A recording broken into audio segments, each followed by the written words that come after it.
Yes, sir. What's the deal, everybody? And today I want to talk about a very sensitive subject to me, at least. Um, I just want to prelude that I'm not attacking nobody. With this take, I'm not attacking a particular person or a particular institution, right? I just want clarity, right? I want clarity, and that's why I want to talk about this subject: coaching equity, right? See, you know, playing football, right, and having a lot of success within my life coming through the game. I truly, truly appreciate the game. That's one. Football is an awesome game.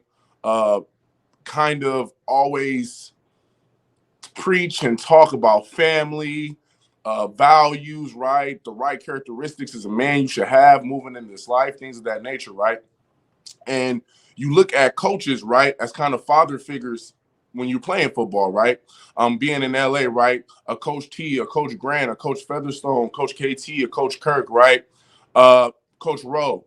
Those were kind of like father figure kind of types within my childhood when my dad was locked up, not around, right? So coaching matters, right? In football, that person that's leading the team matters, right? Because they do more than just call plays or make you run, right? It's the connection and the values, and honestly, the way you see them walk, how you want to eventually walk. So before I even get into this coaching equity piece that I'm about to talk about, let's talk about equity first. So what's the definition of equity, right? The quality of being fair and impartial, right? So if you Google equity, that's going to come up. The quality of being fair and impartial. Then I had to Google impartial, right? Because I'm one of them persons, I'm very segmented, right? I need to break it down. I need to see word for word what this word means and tie it all together. So impartial. And impartial means treating all rivals and disputants equally fair and just. Okay. Now, I even Googled what coach is, right? And when I first Googled it, it talked about like coach, like, coach class in the plane or something like that on the bus, coach, right? So when I got to the definition of like what an athletic coach is, it says a person responsible, a person responsible for managing and training a person or a team, right? So before I get into this coaching equity, right, I wanted to break down the two words, okay, guys? Now, recently, I've seen a string of hires and fires over the last month and a half that kind of had me scratching my head. Some hires made me jump for joy. Some fires made me super kind of not mad or depressed, but kind of like wondering, right? And I really want to talk about it because it's heavy on my heart. But like I said, I don't want to disrespect nobody or come off as disrespectful for no coach I've ever met or seen or no program I've been a part of, right? This is all coming from the standpoint of I'm just trying to talk more about coaching equity, and because I ultimately want more coaching equity within the college and the pro ranks of football, right? So first, let's go to the NFL. Um, you know, that awful kind of front office in Houston, right? So I'm going straight to the NFL, Houston Texans, right? So first, right, this over the last 3 years. First, right, Deshaun Watson demands a trade. You know, the allegations comes out. He gets traded to Cleveland. Um, Prior to him asking for this trade, none of us knew about any of these sexual allegations. You would think by him, inappropriately touching or talking to these women, things would have been came out, right? Prior to him asking for the trade. See, now I don't want to say that these women are lying either, right? I'm not a judge. I'm not a lawyer. I'm not too smart for all that, right? But I am going to kind of give you my 2 cents on it. I kind of feel that if Deshaun never asked for that trade, I do that information even come out? Right? Do he even talk about still? Do we hear about these 22 plus women that he quote unquote touched inappropriately in a sexual way? Right? I don't know. I don't know. I'm gonna let y'all decide. I don't know personally, right? Because it seems fishy. Oh, I want to get traded and all this come out. But prior to that, man, Deshaun was a stand-up guy. They called him the Michael Jordan. Dabo Swinney called him the Michael Jordan, right? The Michael Jordan of college football, the Michael Jordan of quarterback, right? He went from that to some people call him like a predator now, right? Right. So that's one thing that the Houston Texans did. They fired their white coach, and then they hired David Culley. This is around the time, obviously, people are talking about the Rooney Rule, need more blacks, minorities, and blacks and minorities in general in power positions. What's a power position? An OC, DC, head coach, front office, GM, right? Power position, right? Right. So they hired David Culley. He has David Mills, a rookie, as a starting quarterback. He goes 4-13. They ask him, they fire him. Then they hire Lovie Smith, coach of the year, right? A Chicago Bear legendary coach, took him to the Super Bowl, won the Super Bowl with Tampa as a coordinator, right? Back in 2000, I want to say 2, with the Buccaneers when they just killed the Raiders. Sorry, Raider fans, I have to throw that out there, right? And after a 3-13-1 season this year, they fire him, right?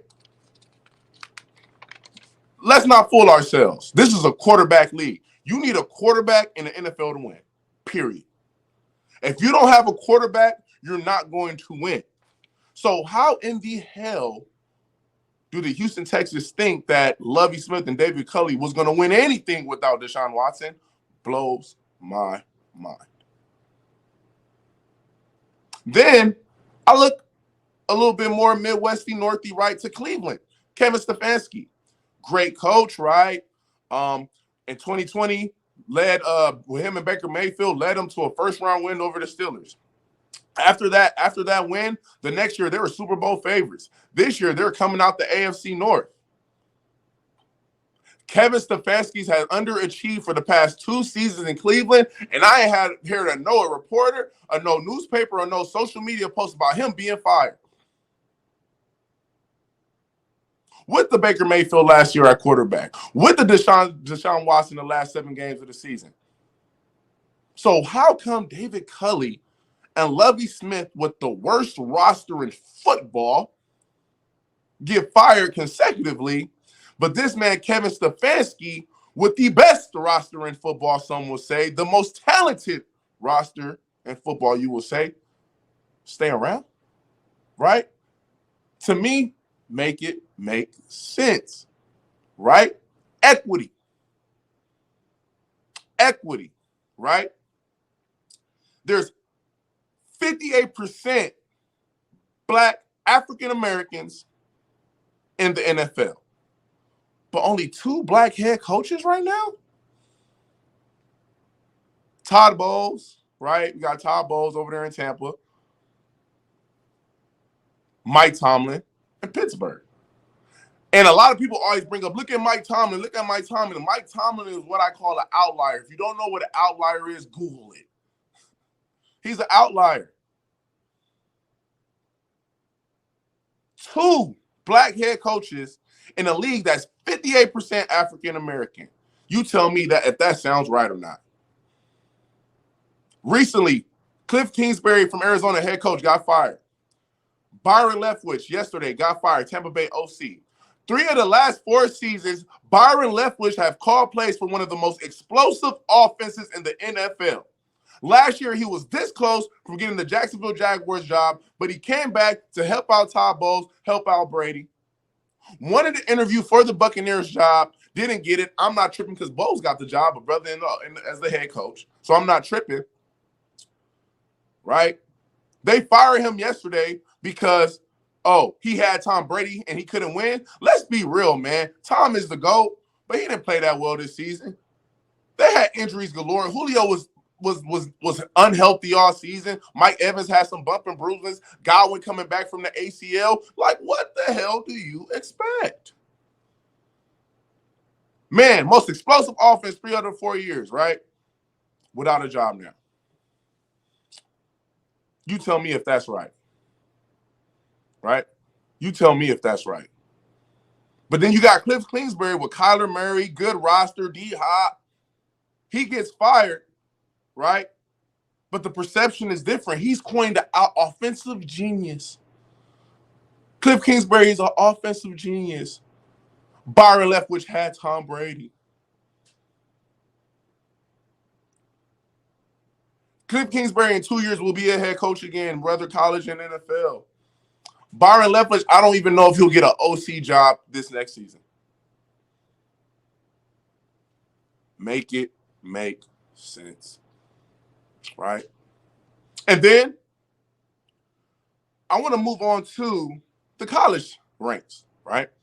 So over this past bowl season cycle, right, there's a lot of firing, right? They hired 3 black coaches in the FBS. Mine is just 144 teams in FBS football, right?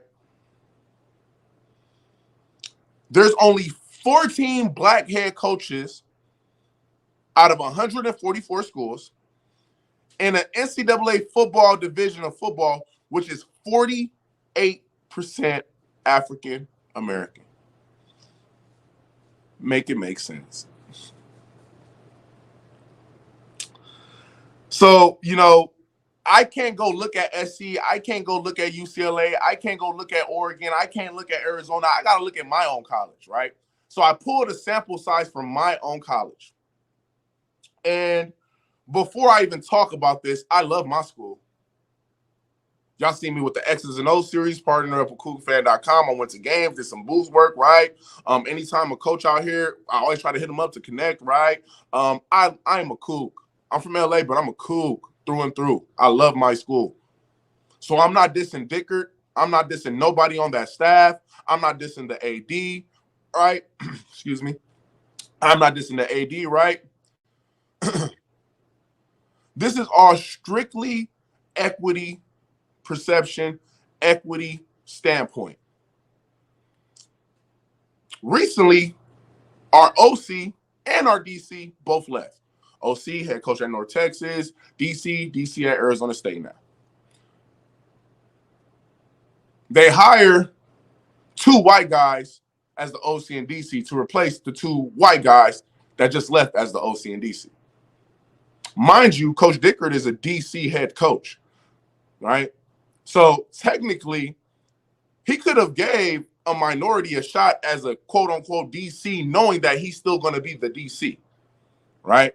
And a part of me think that that's why Ward left, right? Because he knows that Dickert is a defensive-minded coach. And if you're a DC, you have a defensive-minded head coach, that could be tough, right?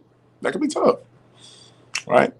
We hired the OC, young dude, 27, right? White guy, 27, to lead the troops on offense, right? Make it make sense. Why couldn't a minority be at one of those positions? I'm not even saying black. It could have been an Asian man. It could have been a Latino man. Right? How are we ever going to create equity if we don't give these people shots at the power positions? Right?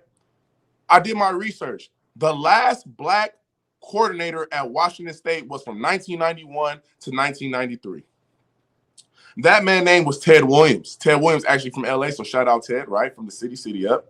But he was the last black coordinator at Wazoo back in the early 90s. So it's not a Dickert, it's not a Dickert thing. It's not a Leach thing. It's not a Wolf thing. Right? It's a culture thing. And not just at Wazoo, but in the NCAA. Make it make sense. Right? When are we going to have another one? When are we going to have another black coordinator at Wazoo? I would love to see it, right? Opportunity, guys. See, I'm very not emotional when I talk about this, but I'm passionate, right? I'm very passionate because the more I grow, the more my mind grows, the more I grow from my teaching, right? From my coaching, right? From my podcasting, right? From life, from fatherhood, right? The more I grow, the more I see, right? And I know y'all see me with my new glasses on. Yes, sir. Proud of, by the way. Little life flex. But guys, equity. Naturally, you're going to like and gravitate to people that look like you. So if everybody that's in power positions are white, not saying they're racist, you're ultimately going to gravitate to people that look like you, right? That people that kind of remind you of you, right? That people that do the same things that you, that like the same things as you, right? That's a problem. We got to take the personal out of the hiring and got to take the stats, the results, and the factor in the hiring, right? I want equity. I want every minority coach to have the same resources as the majority coaches. I want to see more minorities in positions of power.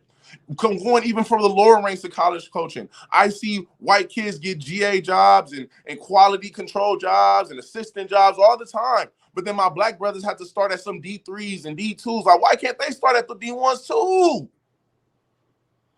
Why is that?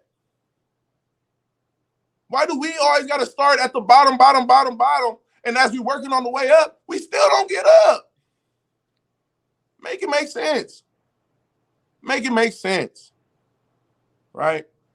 Like I said, I'm not pointing fingers at nobody because this is not even a football thing. This is a country thing. This is an American thing. It's an American thing. I want equity in schools. I want equity in business. I want equity in tech. Right? Equity. Give minorities the same resources as the majority. And I don't mean resources as literally giving them things. I mean resources as opportunity. Opportunity. Give them a shot. Create more equity NCAA. Create more equity NFL. We will never be the purest sport in the game until we become more equitable. I want to shout out the NBA because I see them being more equitable. I see more minority head coaches being hired, right? Let's catch up. Let's catch up. Peace.